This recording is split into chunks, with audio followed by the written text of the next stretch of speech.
Samantala, rido ng dalawang pamilya na uwi sa putukan sa Barangay Mataya, Buldoy. Para sa buong ulat, nagbabalik Bombo Jari Consigna.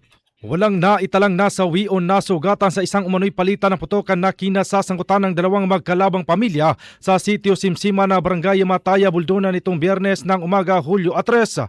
Batay sa paunang ulat ng Buldona Municipal Police Station, bandang alas 7:25 ng umaga nang makarinig ang mga residente ng sunod-sunod na putok sa baril ng baril sa lugar. Agad itong iniulat sa pulisya bandang alas 7:30 ng umaga at rumisponde ang mga otoridad makalipas lamang ang 5 minuto. Pinangunahan ni Police Captain Elmar M. Ilarcosa, Chief of Police ng Buldon MPS ang response operation kasama si Police Colonel George D. Bagundul, Provincial Director at mga tauhan ng 1st Provincial Mobile Force Company, 3rd Mobile Platoon.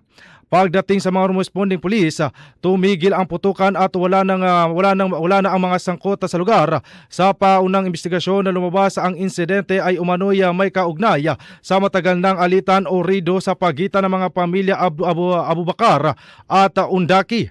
Ayon sa impormasyon na nakalap mula sa mga residente, may umano'y tangkang paghihiganti ang ilang miyembro ng pamilya Undaki laban sa pamilya Abubakar bago naganap ang insidente. At yan ang aking report mula dito sa Cotabato City.